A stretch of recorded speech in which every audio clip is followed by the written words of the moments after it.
तो हेलो बच्चों, इस वीडियो में हम पढ़ने वाले हैं इथेनॉल की केमिकल रिएक्शन। अब इथेनॉल क्या है, 2 कार्बन का कंपाउंड है जिसके अंदर OH फंक्शनल ग्रुप लगा हुआ है, ये अल्कोहल फंक्शनल ग्रुप लगा हुआ है। अब इसको अगर खोल के लिखा जाए, इसका स्ट्रक्चर लिखा जाए तो कार्बन कार्बन के बीच में एक सिंगल बॉन्ड है और ये वाला पहला कार्बन किसके साथ अटैच है, OH फंक्शनल ग्रुप के साथ अटैच है। तो इसका जो नाम है वो क्या है, इथेनॉल। और ये OH जो है, ये फंक्शनल ग्रुप ही इस पूरे कंपाउंड की केमिकल प्रॉपर्टीज डिटरमाइन करेगा। तो जितने भी केमिकल रिएक्शंस होंगे इथेनॉल के, वो इस OH फंक्शनल ग्रुप की वजह से हो रहे हैं। ठीक है, तो पहला रिएक्शन है रिएक्शन विद सोडियम मेटल। अब सोडियम मेटल हूबहू जो सोडियम मेटल है वो आपका पोटेशियम मेटल भी सेम रिएक्शन शो करेगा एंड लिथियम मेटल भी सेम रिएक्शन शो करेगा।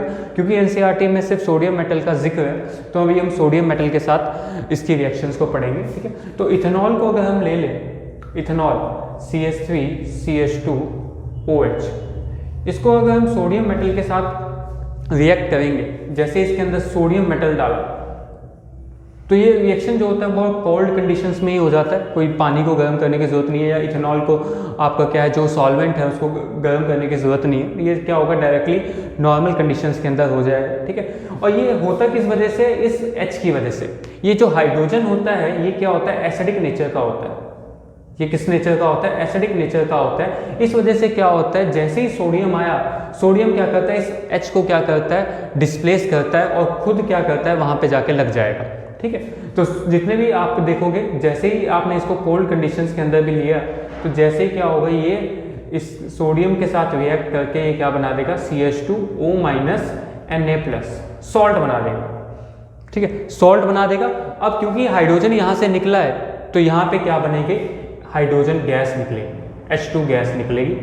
जो अब हम इसको टेस्ट कैसे कर सकते हैं, जैसे ही हम मैस्टिक लेके जाएंगे अपनी टेस्ट ट्यूब के साथ तो ये पॉप साउंड के साथ क्या करेगी, बर्न कर जाएगी। ठीक है, तो एक पटाखे जैसी आवाज़ आएगी तो पॉप साउंड के साथ इसको ये बर्न करेगी। तो अगर आपको बैलेंस करना है रिएक्शन, अब हाइड्रोजन को कैसे बैलेंस करेंगे, यहाँ पे 2 और ये क्या हो जाएगा हमारा 2। तो हमारी अब रिएक्शन क्या हो गई, बैलेंस भी हो गई, हाइड्रोजन भी बैलेंस हो गए। ठीक है, और सारे एलिमेंट्स भी बैलेंस हो गए। तो पॉप साउंड के साथ बर्न करेगा हाइड्रोजन, और इसके साथ आप देखोगे टेस्ट ट्यूब के अंदर बिल्कुल बुलबुले से उठेंगे, उसको कहते हैं ब्रिस्क एफरवेसेंस। तो ब्रिस्क एफरवेसेंस आ क्यों रही है, वो आ रही है हाइड्रोजन की वजह से आ रही है। ठीक है, अब अगर इसकी जगह सेम पोटेशियम भी होता तो पोटेशियम भी क्या करता, सेम रिएक्शन शो करता। हाँ, अब ये जो देखो एसिड और एक एसिड ने जब इसके साथ रिएक्ट करा, इस एसिडिक H ने जब सोडियम के साथ रिएक्ट किया तो एक सॉल्ट बना। अब ये जो सॉल्ट जो है, क्योंकि सोडियम लगा हुआ है यहाँ पे तो इसका नाम क्या हो जाएगा, सोडियम, इसका नाम हो जाएगा सोडियम। 2 कार्बन है और कभी भी अल्कोहल का जब भी सॉल्ट बनता है तो हम उसे एल्कोक्साइड कहते हैं। अब यहाँ पे क्योंकि 2 कार्बन है तो हम इसको क्या लिखेंगे, सोडियम इथॉक्साइड।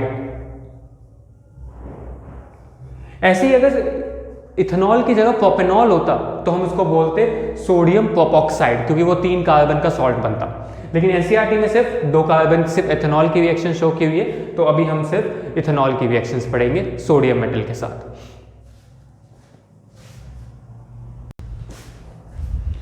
तो नेक्स्ट रिएक्शन हमारी है रिएक्शन विद कंसंट्रेटेड H2SO4। तो कंसंट्रेटेड H2SO4 क्या है, बहुत स्ट्रॉन्ग एसिड होता है, लेकिन उससे भी अच्छा क्या है, एक डिहाइड्रेटिंग एजेंट है। इस रिएक्शन को बोलते हैं डिहाइड्रेशन रिएक्शन। डिहाइड्रेशन का मतलब है it is a removal of H2O molecule.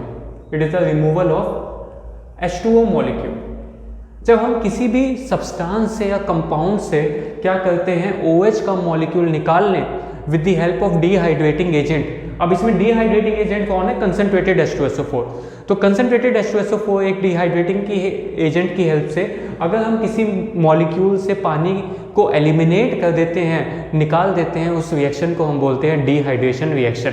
अब इस अल्कोहल में डिहाइड्रेशन किसकी वजह से होता है, इस OH की वजह से। दोबारा से ऐसे मैंने पहले भी कहा कि जो OH है वही ऐसी केमिकल प्रॉपर्टीज को डिटरमाइन कर रहा है। अब आप देखो ये OH, जिस कार्बन से OH लगा होता है उसको बोलते हैं अल्फा कार्बन। जिस कार्बन से OH लगा होता है उसको अल्फा कार्बन बोलते हैं। अगले वाला कार्बन क्या होता है, बीटा कार्बन, इसको बोलते हैं बीटा कार्बन। तो एक्चुअली होता क्या है, ये जो कंसंट्रेटेड H2SO4 क्या करता है, अब आप देखो आपको क्या करना है, अल्फा से OH निकालना है, यहाँ से हम इस OH को निकालेंगे और बीटा से आप किसी भी H को एलिमिनेट कर दो, यहाँ से आप कोई भी H क्या कर दो, एलिमिनेट कर दो। और अब ये क्या होगा, यहाँ से OH आया, यहाँ से H आया, तो हमने क्या कर दिया, H2O निकाल दिया।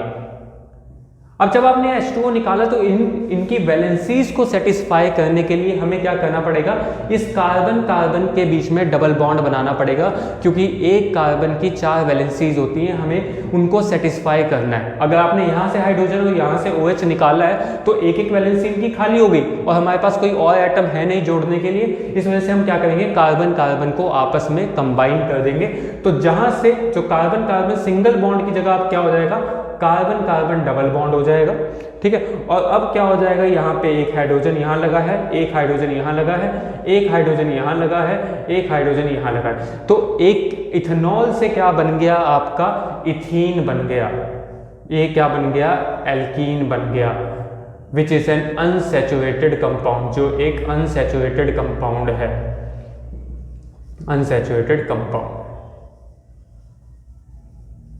तो डिहाइड्रेशन को हम ऐसे भी बोल सकते हैं कि it is a type of elimination reaction also, लेकिन 10th लेवल पे हम क्या बोलेंगे, डिहाइड्रेशन का मतलब क्या है, it is a removal of H2O molecule from a substance like ethanol.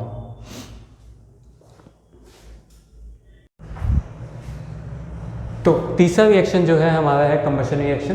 Combustion reaction जैसे हमने पिछली वीडियो में भी डिस्कस किया था, कंबशन रिएक्शन का मतलब होता है कि जब आप किसी भी कंपाउंड को ऑक्सीजन में क्या करते हो, बर्न करते हो, ठीक है। तो ये जैसे ही आप क्या करोगे, इथेनॉल, अच्छा इसको इथाइल अल्कोहल भी कहते हैं, इथाइल अल्कोहल आए या इथेनॉल आए बात एक ही है, ठीक है। तो इथेनॉल जो है आपका आयोपेक नेम है इसका। तो जैसे ही आपने क्या किया, ऑक्सीजन लिया, तो ऑक्सीजन क्या करेगा, जितने कार्बन है क्या करेंगे, CO2 निकलेगी, क्योंकि कार्बन है CO2 तो निकलेगी, और क्योंकि हाइड्रोजन भी है तो CO2 के साथ पानी भी बनेगा, हीट भी निकलेगी और लाइट भी निकलेगी। और लाइट जो होगी, इतनी ज़्यादा लाइट नहीं आएगी, लेकिन फिर भी आपकी ये जो लाइट आती है वो ब्लू कलर की लाइट एमिट करता है, ठीक है। तो ये इसका जो नेचर होता है वो ब्लू कलर का इसको आपको दिखेगी इथेनॉल। तो बहुत बड़ा क्लीनली बर्न करता है, क्योंकि सैचुरेटेड कंपाउंड है, कोई भी डबल बॉन्ड नहीं है, तो बहुत अच्छे से जलेगा। तो इस वजह से ब्लू फ्लेम भी दे रहा है, तो कार्बन डाइऑक्साइड और पानी बनेगा। तो कभी भी कंबशन रिएक्शन करेंगे किसी भी कार्बन कंपाउंड की जिसके अंदर हाइड्रोजन है, तो उसमें CO2, H2O and heat and light मिलेगी। अब वो लाइट कितनी दे रही है, लाइट डिपेंड करता है कि वो कंपाउंड सैचुरेटेड है या अनसैचुरेटेड है। बिकॉज हमारे जो अनसैचुरेटेड कंपाउंड होते हैं वो क्या करते हैं, येलो कलर की लाइट एमिट करते हैं, जिससे क्या होता है, वो क्या आपके ल्यूमिनस इन नेचर होते हैं, ठीक है। तो लाइट प्रोड्यूस होगी, लेकिन थोड़ी सी लाइट होगी, ज़्यादा नहीं होगी। तो ये थर्ड रिएक्शन है आपका अल्कोहल का, which is known as combustion reaction.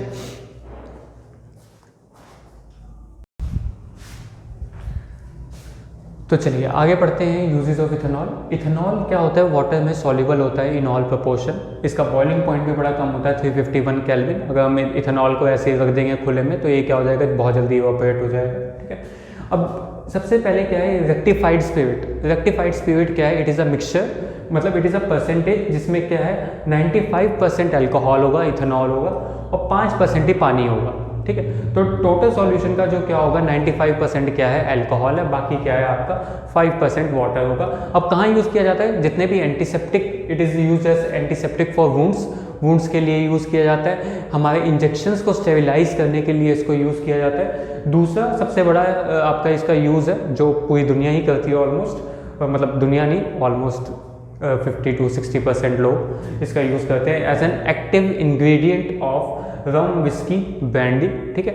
Rum, whisky, brandy, even medicals आपकी जो है कफ सिरप्स है उसके अंदर भी इथेनॉल्स आता है, ठीक है। तो एक्टिव इंग्रेडिएंट है रम, विस्की और जितने भी अल्कोहलिक बीवरेज है उनके अंदर इथेनॉल यूज़ किया जाता है। तो इथेनॉल क्या होता है, आपकी लिवर के अंदर जाके क्या हो जाता है, ऑक्सीडाइज हो जाता है, ठीक है। उसके बाद क्या होता है, it is use as fuel, power alcohol.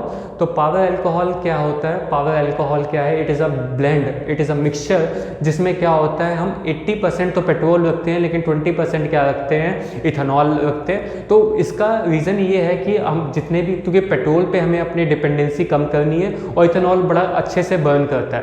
तो इस वजह से गवर्नमेंट क्या कर रही है, गवर्नमेंट चाहती है कि हमारा जो पेट्रोल है जो हम बाकी कंट्री से ले उस पर डिपेंडेंसी कम करें। तो that is a cleaner option for fuel, तो इस वजह से इसको पावर अल्कोहल भी कहा जाता है। वैसे पेट्रोल और इथेनॉल मिक्स नहीं होता तो उसके अंदर बेंजीन डाली जाती है ताकि वो दोनों मिक्स हो जाए। लेकिन पावर अल्कोहल क्या है, it is a ratio of 20:80 का मिक्सचर है, जिसमें 80 रेशियो आपका पेट्रोल होगा और जो 20 रेशियो है वो इथेनॉल का होगा। इसको E20 पेट्रोल के नाम से भी जाना जाता है। ये बहुत अच्छा सॉल्वेंट है, it is a very good solvent for paints. जितने भी आपके क्लीनर्स होते हैं उनके अंदर, पेंट्स के अंदर या और बहुत सारी चीज़ें होती हैं जिनके अंदर इसको सॉल्वेंट की तरह यूज़ किया जाता है। It is a very good, it is use as a solvent for paint and it is use as antifreeze. Antifreeze एक ऐसा, एंटीफ्रीज क्या होता है, एंटीफ्रीज एक ऐसा सॉल्यूशन होता है जो क्या होता है कोल्डर रीजन्स में क्या होता है फ्रीज आउट नहीं करता। इसको रेडिएटर्स में डालते हैं कार के, ताकि क्या है वहाँ पे वो क्या हो फ्रीज ना हो सके, क्योंकि अगर नॉर्मल वाटर यूज़ हो करेंगे, जैसे कोल्डर कंट्रीज़ हैं, यूरोपियन कंट्रीज़ हैं, वहाँ ठंड बहुत ज़्यादा होती है, इस वजह से क्या होगा वो बहुत जल्द वाटर हम यूज़ ही नहीं कर सकते कार में, तो उसमें एंटी फ्रीज डाला जाता है। ठीक है, अब 100% प्योर अल्कोहल को ही हम कहते हैं एब्सोल्यूट अल्कोहल। 100% अल्कोहल को ही हम कहेंगे एब्सोल्यूट अल्कोहल। अब बहुत बार ये क्वेश्चन आता है व्हाट इज डीनेचर्ड अल्कोहल या मिथाइलेटेड स्पिरिट। तो एक्चुअली क्या होता है, क्योंकि ये आपका इथेनॉल बहुत अच्छा सॉल्वेंट है, तो इंडस्ट्रियल अल्कोहल, इंडस्ट्री में हम इस पर बहुत ज़्यादा इम्पोर्ट ड्यूटी नहीं लगा, मतलब एक्साइज ड्यूटी नहीं लगा सकते इसके ऊपर। तो गवर्नमेंट क्या करती है, बहुत कम एक्साइज ड्यूटी लगाती है, तो इसकी वजह से इसका जो मिसयूज़ है वो बहुत ज़्यादा बढ़ने का खतरा है। तो इस वजह से क्या किया जाता है, इसको क्या किया जाता है, टॉक्सिक बनाया जाता है आपके मिथाइल अल्कोहल डाल के अंदर। इसको क्या करते हैं, मिथाइल अल्कोहल डाल देते हैं इसके अंदर। पिरिडीन एक बेस है वो डाल दिया जाता है, कॉपर सल्फेट डाल दिया जाता है।